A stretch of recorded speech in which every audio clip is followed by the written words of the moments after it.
Anda kembali bersama kami. Saya ke Mas Adi. Mas Adi, jadi apa nih tumpuan harapan dari Partai Demokrat? Ini suaranya pindah ke Nasdem kalau kata Litbang Kompas. Berkurang malah setelah mendeklarasikan Pak Anies menjadi bakal capres. Belum pasti Mas Ahaye menjadi calon wakil presiden. Ini jadi harapan dari Partai Demokrat nanti di Pilpres Pemilu 2024 termasuk konteksnya Pileg itu apa Mas Adi? Ya, saya kira memang satu-satunya harapan terbesar dari Demokrat adalah Ahaye bisa dipinang sebagai wakilnya Anies Baswedan. Tentu ini supaya pemilih Demokrat itu tidak berdosa, Christian. Dari data-data statistik yang kita punya di parameter ya, kita survei itu awal Desember tahun lalu menunjukkan bahwa memang pemilih-pemilih Anies yang dulu memilih PKS itu secara perlahan juga pindah ke Nasdem.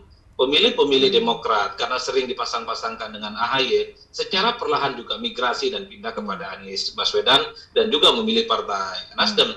Itu artinya apa? Poros perubahan politik ini kalau kita kuantifikasi yang dapat untung banyak, yang dapat menang banyak adalah Nasdem. Sementara PKS satu sisi harus berhadapan dengan pemilihnya yang pindah ke Anies dan pada satu sisi yang lainnya PKS juga head to head dan dia harus berhadapan-hadapan dengan Partai Gelora yang memang secara perlahan cukup efektif menembus basis-basis PKS ya. Nah, Demokrat juga begitu. Kalau AHY tidak mendapatkan momentum politik bisa mendampingi Anies bukan tidak mungkin. Mereka itu akan melakukan migrasi politik secara kolektif, secara berjamaah pindah ke Nasdem. Maka ini yang saya kira antisipasi bedol desa itulah yang kemudian membuat kenapa AHY menjadi harga mati untuk bisa mendampingi Anies. Kalau AHY nggak maju, potensial suara Demokrat itu tergerus secara signifikan. Begitupun dengan PKS. Makanya di antara poros perubahan politik ini yang menang banyak adalah Nasdem. Cuman kalau saya ngomong begini, Christian, itu dianggap provokator dan mengadu domba. Padahal kita kan ingin bilang ke partai-partai koalisi perubahan ini bahwa potensi jeruk makan jeruk itu sangat mungkin terjadi. Begitupun dengan ada satu-satunya ancaman terbesar Prabowo Subianto itu adalah Anies Baswedan karena basis pemilih Prabowo itu beririsan ketat dengan Anies Baswedan dan pemilih Ganjar Pranowo, pemilih PDIP, pemilih Jokowi tak satu pun tertarik sebenarnya untuk pindah dan migrasi kepada Anies. Inilah yang kemudian menjelaskan kenapa Bang Andre belakangan ini rajin sekali sering tawuran opini dengan pendukung-pendukungnya Anies dan teman-temannya itu, Christian, supaya pemilih Prabowo itu tidak hijrah dan tidak migrasi. Dan pada saat bersamaan kan kita melihat betapa Prabowo kan juga sering dihajar, dibully dan dikuliti oleh pemilih-pemilih Anies. Jadi di antara anatomi tiga nama-nama besar di survei Litbang Kompas yang banyak kelahinya itu justru pendukung Anies dengan pendukung Prabowo Subianto. Sekarang agak mulai bergeser ini, bukan lagi pemilih Anies dengan pemilih Ganjar Pranowo, karena dua pemilih ini nggak mungkin bisa kawin silang, sudah punya pasa dan ceruk pemilih masing-masing. Tapi pemilih Prabowo sangat mungkin pindah ke Anies. Begitupun pemilih Anies sangat mungkin bisa pindah kepada Ganjar. Nah, benarkah strategi itu yang tengah dilakukan saat ini oleh Bang Andre dan kawan-kawan di Partai Gerindra untuk kembali merebut hati dari pemilih yang dulu sempat mendukung Pak Prabowo dan hatinya juga ada ke Pak Anies di konteks Pilgub DKI Jakarta, saatnya mau dikonsolidasi untuk semuanya milih Pak Prabowo supaya harapannya bisa kompetitif dengan Pak Ganjar Pranowo. Begitu Bang Andre? Jadi yang disampaikan Adi itu maksudnya selama 2 tahun ini Pak Prabowo diserang terus di media sosial, diberikan fitnah melulu di media sosial, sehingga berdampak efektif dan positif kepada kandidat tertentu. Nah, lalu kami melakukan evaluasi bahwa fitnah-fitnah yang dilakukan itu harus dijawab secara terbuka. Lalu kami jawab baik di media sosial maupun di darat dengan bertemu dengan masyarakat dan menjelaskan. Alhamdulillah efeknya jelas, Pak Prabowo rebound. Para pemilih yang lari ke kandidat tertentu karena mendapatkan durian runtuh akibat fitnah dan tebaran hoax itu, ya kita jawab dan kita jelaskan.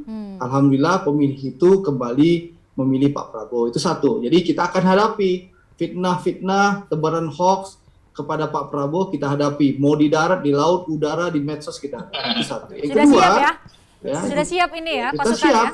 Kita siap hadapi gitu loh. Makanya itu yang kita lakukan di konsolidasi internal. Kita jawab fitnah-fitnah itu. Dan alhamdulillah masyarakat memahami bahwa pilihan Pak Prabowo bersama Pak Jokowi itu adalah pilihan yang tepat, dan alhamdulillah di berbagai survei juga disebutkan bahwa Pak Prabowo merupakan menteri paling bekinerja, paling baik, dan alhamdulillah. Fitnah semacam apa sih Bang Andre yang selalu menyerang ke Pak Prabowo, diserang oleh kelompok tertentu kepada Pak Prabowo yang seharusnya menurut Anda itu nggak benar gitu ya? Contoh pilihan Pak Prabowo bergabung dengan pemerintah Pak Jokowi itu dituduh dengan tuduhan pengkhianat. Padahal kalau kita mau jujur, objektif dan rasional, pilihan Pak Prabowo bergabung dan melakukan rekonsiliasi dengan Pak Jokowi itu untuk menyelamatkan keutuhan NKRI. Bagaimana keutuhan NKRI terjaga, negara tidak pecah, tidak terjadi perang saudara antara anak bangsa. Dan itu kita nikmati, Fristian. Rekonsiliasi itu menciptakan persatuan nasional dan persatuan Indonesia. Yang berujung apa? Di tengah pandemi, Indonesia adalah negara yang mampu menghadapi wabah pandemi, dipuji oleh seluruh dunia dan WHO, bahkan seluruh negara saat ini dihantam krisis ekonomi, pangan, energi, dan juga ancaman perang Rusia dan Ukraina. Indonesia kita masih bertahan ya? Bagaimana Indonesia negara hebat yang mampu menghadapi krisis. Kenapa? Karena persatuannya Pak Prabowo dan bersama Pak Jokowi. Ini kenikmatan yang luar biasa. Bahkan Christian, Malaysia saja meniru rekonsiliasi Pak Prabowo dan Pak Jokowi itu. Yang menghasilkan Anwar Ibrahim menjadi Perdana Menteri Malaysia ke-10. Pakatan Rakyat dan Barisan Nasional bersatu agar Malaysia bisa mampu dan maju. Mereka mengadopsi Indonesia. Dan itu kita jelaskan kepada masyarakat, dan masyarakat menyadari bahwa fitnah itu kita jawab dengan alasan-alasan yang jelas, dan alhamdulillah masyarakat kembali memilih Pak Prabowo. Makanya kita lihat hasil Litbang Kompas ini kan berubah itu peta. Begitu. Pak Prabowo jadi nomor 2 ya. Dan tentu lalu kedua kita minta Pak Prabowo di akhir minggu, sudah di mulai waktu ya libur, safari politik, untuk berkeliling bertemu masyarakat. Itu kita minta. Dan alhamdulillah beliau di sela-sela waktu libur ya, karena Senin sampai Jumat beliau fokus bekerja ya. Alhamdulillah Sabtu dan Sabtu beliau mulai keliling ya. Alhamdulillah lah.